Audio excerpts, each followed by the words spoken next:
Hey peeps, Amma here. Welcome back to my YouTube channel. Last week I released a video talking about the future of money and why cryptocurrency as well as blockchain technology is the future. And so today is going to be part 2 of that. So it's exactly the same topic, just an extension. So if you are keen to learn more about this, stay tuned.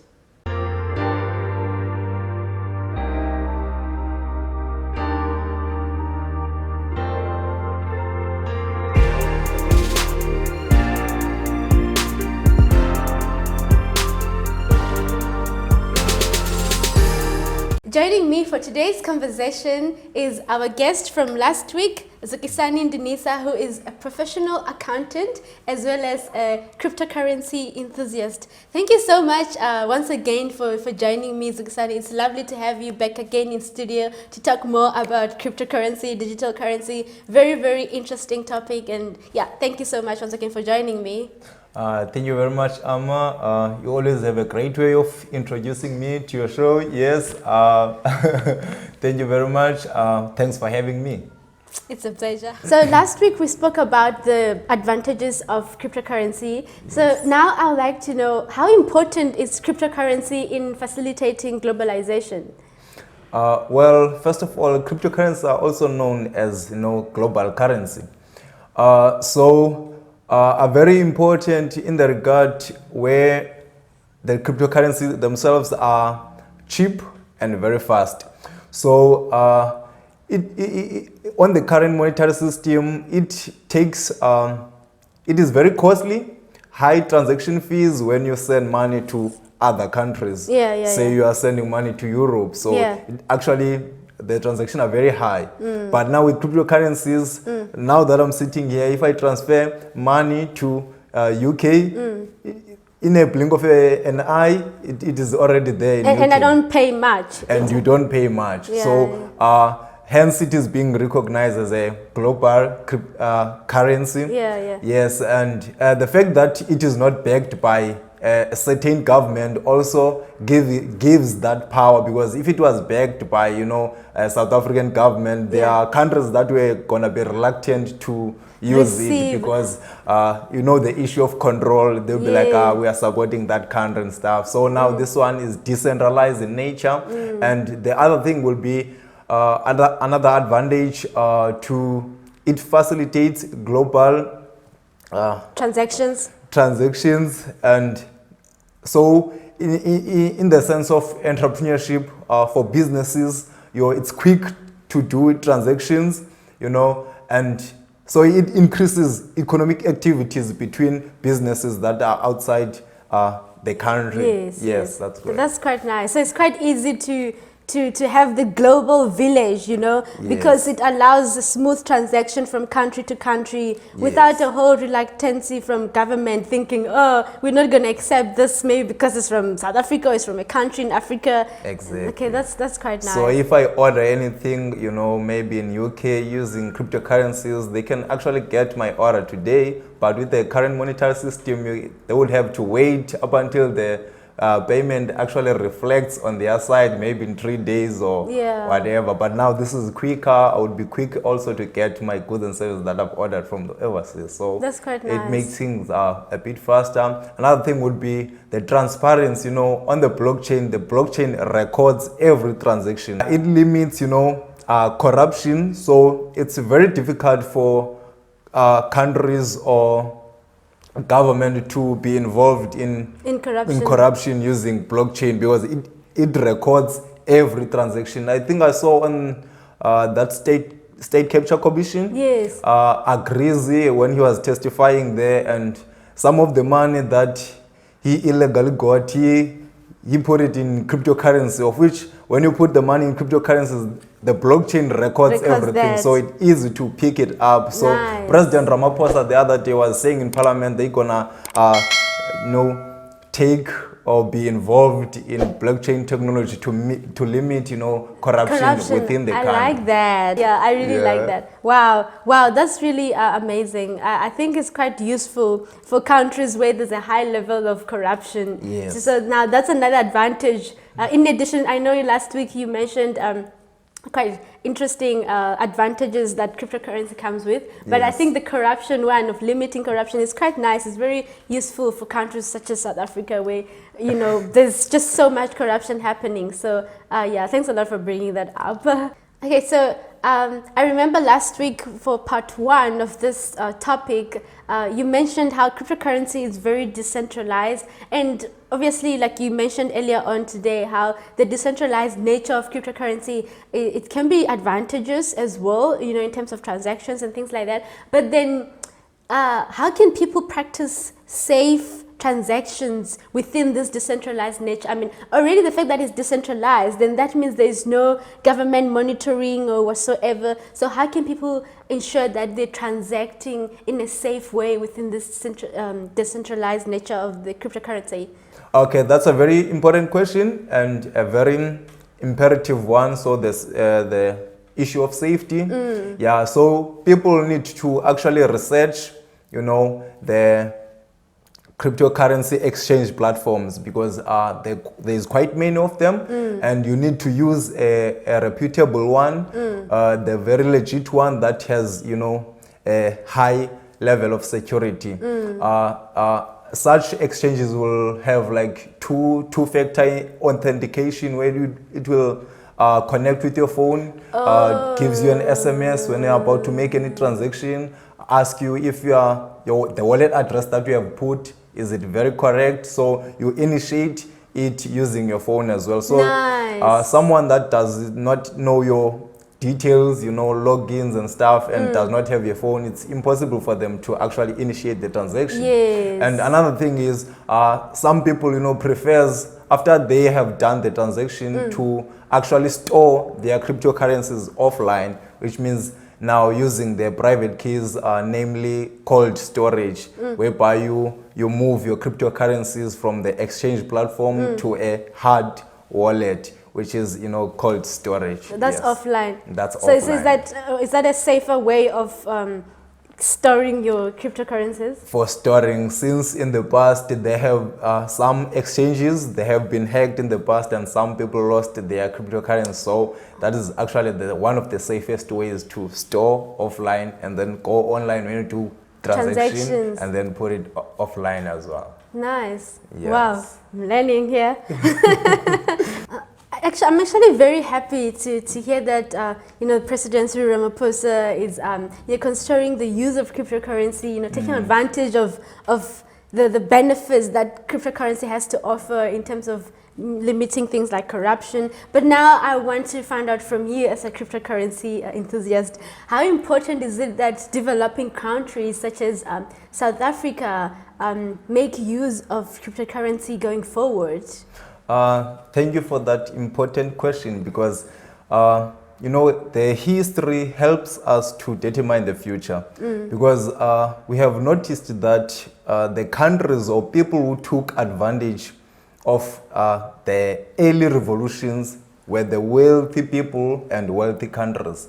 So now, if I can just go back a little, in the first industrial revolution, when steam trains were actually developed, the people who took advantage of that, the likes of Henry Ford, were the winners of that industrial revolution. Yeah. So in the second industrial revolution as well, so the very people who took advantage of such an industrial revolution were the winners there. So there was they developed machines for mass production. So the likes of Andrew Carnegie were the winners of that. Yes, in the third industrial revolution as well. So the winners of that industrial revolution became wealthy because they adopted and took advantage of such a revolution at a very early stage. The likes of Bill Gates, with his Microsoft, because the third industrial revolution is the internet of things. Yes. So also people were very skeptical about internet, but we are using internet for everything. The likes of Mark Zuckerberg for Facebook. And the likes of Steve Jobs are some of the many people who actually took advantage and became the early adopters of that industrial revolution. Wow, so now are you saying that the quicker you act on a revolution, the more the chances of you being successful. Yes, that's what I'm actually saying, because now we are sitting with a time-sensitive opportunity with the fourth industrial revolution, whereby now Africans in general, youth in particular, needs to actually take advantage of and be the front runners of this industrial revolution in order for our countries to be more developed, in order for certain individuals and countries at large to be more wealthy, because we are a developing country. It's our time now to actually move and say we want to take this revolution by ourselves and be the front runners. Yes. Wow. Amazing. I just really hope and wish that people are watching this, and that youth in particular in Africa will really take this message and do something about it, because I agree with you. If you are quick to act on whatever that's put in front of you, there's really quite a good chance that you're going to be successful. And I think, like you said, we need it as South Africa, as a developing country, as the continent as well as Africa, if we need to find ourselves progressing like other continents. That's very true, because if we don't, we are not quick to act, we'll become the end users. Like we are now, we are the end users of the internet. We are not the front runners, the initiators of it, but we are the end users. So we just use it now. Yeah, that's true. Last week you hint a little bit on investing using cryptocurrency. Can you share with us, how does investing using cryptocurrency work? Okay, so there are quite different ways to get involved in cryptocurrencies. We'll mention three ways here. The first one is buy and hold. So you buy a cryptocurrency and hold it over time so that it appreciates in value. And then when it has appreciated in value, you can even convert it into cash and cash out at a very much profit. Nice. Like someone would have done, I'm sure you would have had R1.40 in 2010 to buy one Bitcoin. Which was like R1, yes. And now it's over 800,000 rand. 800,000 now. Imagine you would have bought a car cash. Yes, so that's one way. You buy and then hold it over time. You sell at a very later stage when it has gained more buying power. Yes. And then going to the second one now, this one is trading. So you can trade cryptocurrency, but you need a skill for this one. You need to actually... It's more like forex trading. Yes, it's more like... Not really. Not really. It's just that it's different market, but it's trading. Yeah, okay. Yes. So when you are trading on exchange platforms. So you buy cryptocurrency and sell them at a profit. So, that's what traders do, Some of them don't even sleep. So you buy at the rate that it's at now, and then you sell it at a higher rate once it is appreciated. Yes, traders will call it, buy low, sell high. So they just check the market, buy cryptocurrency, they look at the trend, and then they sell the cryptocurrency and then take out profit and then buy again. So they do that process. So that is actually trading. So you need a skill for that, to actually read the market, the trends in the market, to know when to buy and when to sell. So you actually need a skill trading for that. Then the third way is cryptocurrency mining. Now with cryptocurrency mining, I like this one. I know that's your favorite. It's my favorite because I do not have to have any skill, to actually mine cryptocurrency. What I need to do is to actually rent a computing power with the company that does mining. I can make an example here about Mining City. The company called Mining City is doing the mining. So I rent the computing power at Mining City by buying, a mining package there. And then every day at 9 o'clock, they generate cryptocurrencies from supercomputers, and then they pay it to me every day 9 p.m. So there is nothing that I am doing on myself. It's more like a passive income. I rent an equipment, a machine that generates, because before they go to an exchange platform, they need to be mined. So any new cryptocurrency must be first mined. When it is mined, then it exists in the exchange platform. Now, so the process of mining, you just rent a machine from a mining company. It's more like you're a shareholder of that company. You buy shares and then you receive in fractions the dividends in the form of cryptocurrency. So you get paid by the company for renting the computing power. Yes. Amazing. Oh my gosh. I am, this is amazing. Wow, you sharing, this is invaluable information, I must say. And I truly hope people are listening and people are going to follow up on this, you know. Yeah, because I think we need this. And imagine, it sounds like free money in a way. Yeah. So I understand that cryptocurrency is backed by blockchain technology, right? Yes. And that blockchain technology influences investment, or in especially real estate, to be specific. So how does investing in real estate through blockchain technology work? And also, like, how is that more advantageous than investing in property using the, you know, the normal way or the current ways of investing, or the current monetary system? Well, that's a very interesting one because I'm also a property enthusiast. So I would like to grow wealth in property, obviously over time. But yeah, you know, blockchain technology is one of the very revolutionary technologies of our lifetime, because in the sense of, you know, real estate, so now blockchain technology retrieves smart contracts.